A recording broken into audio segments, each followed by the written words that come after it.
Yeah, so Florida Uncut was started. The reason I wanted to start it was as someone very interested in these topics, I didn't have the time to read through the scientific research and the papers and the journal articles, the newspaper articles, and also watch films and all that. I can on special occasions, but I was looking for media that talked about this information, preferably in audio format, and there just wasn't a lot of options. So I said, let me see if I can get some of these people doing the work to just have a conversation about the work they do, and to also untangle the very intricate network of agencies and organizations and individuals who are all working on Florida conservation. It's hard to know who's doing what where, who's really in charge, who's making decisions. So that was kind of why I wanted to start the show. So, being out here, hearing these birds, it's hard to argue that this isn't a wonderful thing, and anybody that comes and experiences it knows it needs to stay this way.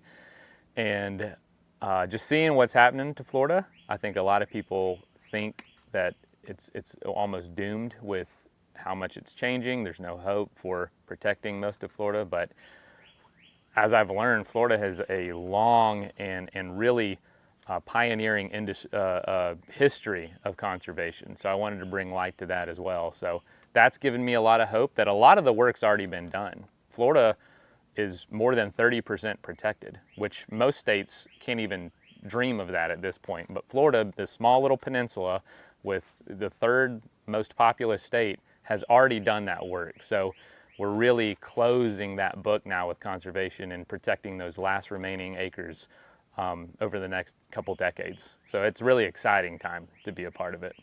I mean, you look at some states and it's like 98% private land, Texas, Connecticut. It's really hard to convert that to publicly accessible conservation land, but Florida has done a great job getting ahead of a lot of this just huge influx of people over the last century. Yeah. Florida has a knack for drawing the interesting, the quirky, all sorts of just wild, interesting people, and that is also a part of the conservation world too.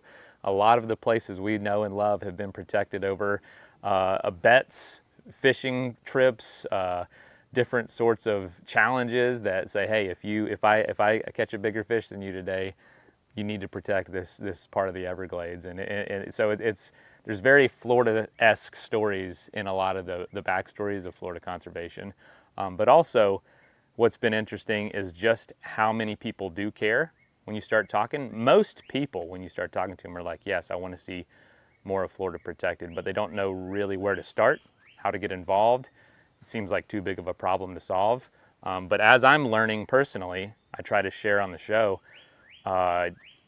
just getting started and getting involved, you can start to have a pretty outsized voice pretty quickly, which is good and bad. That means not as many people are involved as you think, but there's room to be involved. Definitely room to be involved anywhere you are.